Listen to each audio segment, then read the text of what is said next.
Hello, my name is Mr. Bubbles, and I come from a faraway land called Cheerland, where the cheerleading is good and the opinions are high. Not a lot of people know a lot about cheer, like crazy cheer parents and crazy other things, but mostly cheer parents.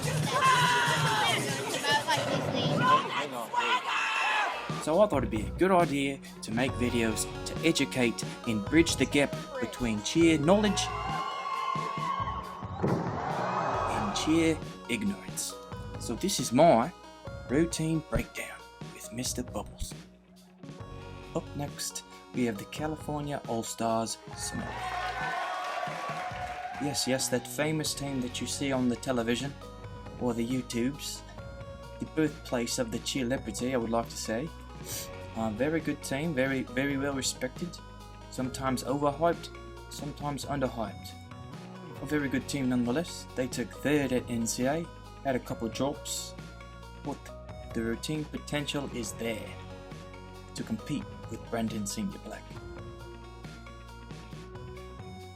SMOED opens up with 6 round-off handspring doubles, 5 of them actually doubling, 1 just doing a round-off back handspring full, which is not elite level appropriate. At the same time, the first stunt tossed is a toss quarter lib for the co-ed stunt quantity, which scores in the unassisted realm of 4.8, not quite as strong as Brandon Senior Black's toss one arms. A hitch kick double, basket just solo, which normally basket sections only count if they're thrown all in the same section.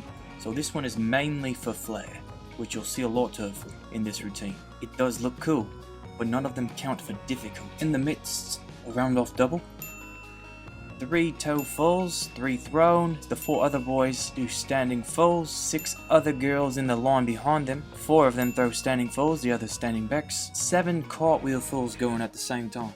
Come to find out, as I'm doing the research, cartwheel falls fall under the running tumbling category, and it is not an elite level pass, and a lot of teams throw cartwheel falls as a stand-in for toe falls or standing falls or wonderfuls. So when you see teams throw these don't count for anything, because technically it's running tumbling and technically they don't really count the level appropriate unless it's for the low range, which I think is pretty stupid, and I think they should fall into the standing tumbling category along with the toe falls and the standing falls and the wonderfuls. Some more sassy motions.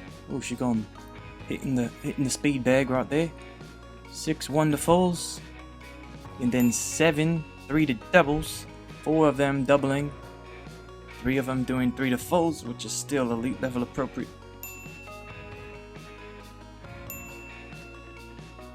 An Arabian through to kick double, that kid's called Hawks, and then an extended hand in hand inverted stunt, which technically is level 4, but the fact that they're doing a released inversion extended to extended is pretty impressive, much harder than some of the other inversions that people do.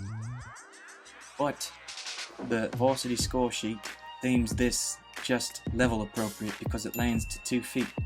Dumb. What I think is going on here is the coaches must have watered it down to hit at NCA because it just wasn't quite ready. If they do end up doing it to an extended body position, it'll definitely make everyone else look like fools. But I just don't think it was fully cooked yet. Punch front through the double for the ripple. 1 kick double dismount, which doesn't really do anything for them difficulty wise. Does look cool. Those are just 4 half turn to air brisks. Pretty sure you could do that in level 2. And then this fun little doohickey. I'm not quite sure what this is, but it is a great transition into the standing tumbling. Hoppity hops got the 2 to full, whip, double, bounce back, and doubles with the rest of the boys. The round off handspring double, while the 4 other boys do 2 to doubles. 3 of them being doubles, 1 of them being a full, which is still elite level appropriate. 4 round off rebound ups. That's level 2.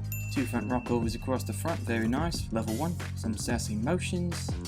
And a double up to lib, which is an elite level appropriate.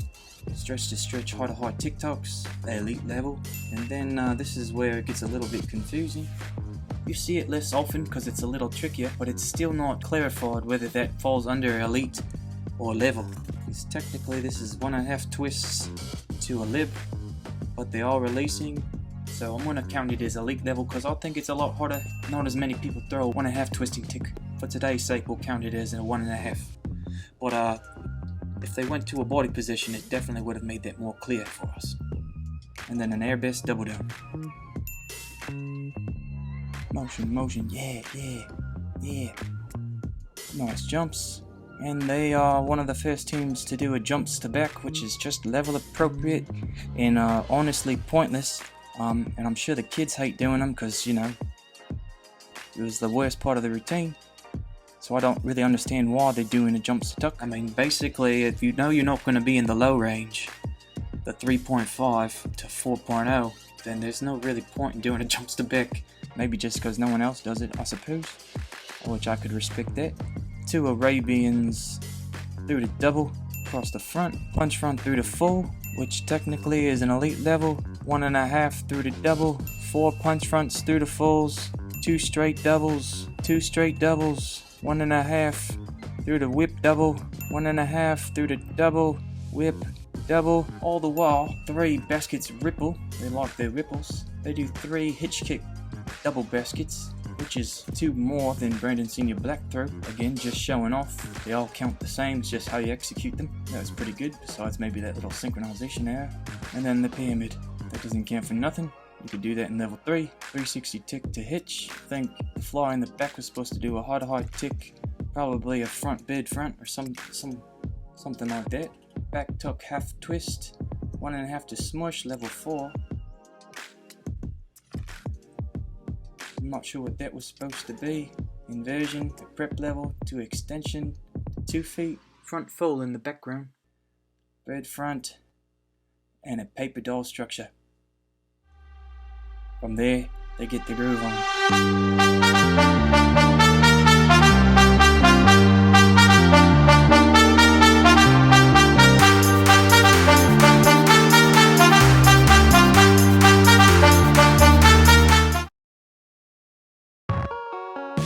Looking at the score sheet for NCA Day 1, which is what this performance was for SMOED, we see that they scored a 5.0 difficulty, same as Brandon. I don't know if I quite agree.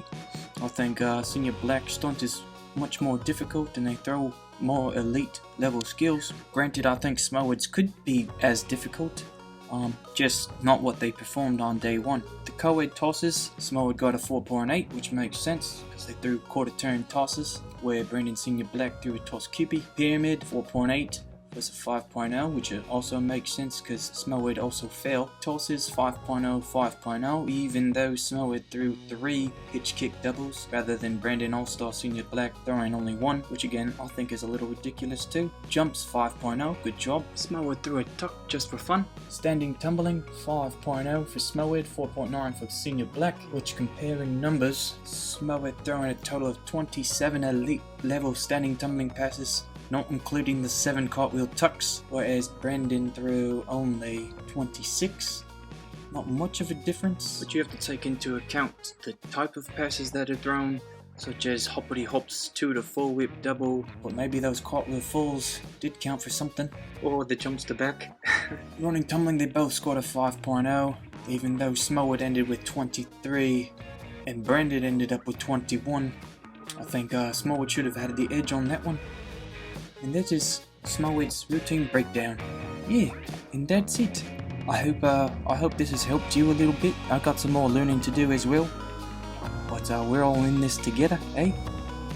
I think more knowledge for the fans is better for the sport. If you think jumps to back should be illegal, leave a comment below, holler at me, and have a good day. Wash your hands. If you enjoyed what you saw, please consider subscribing. It would help me out a lot. If you choose not to subscribe, just know that I'm going to have a cheer nightmare because of you, where my coach makes me do jumps to back. But no,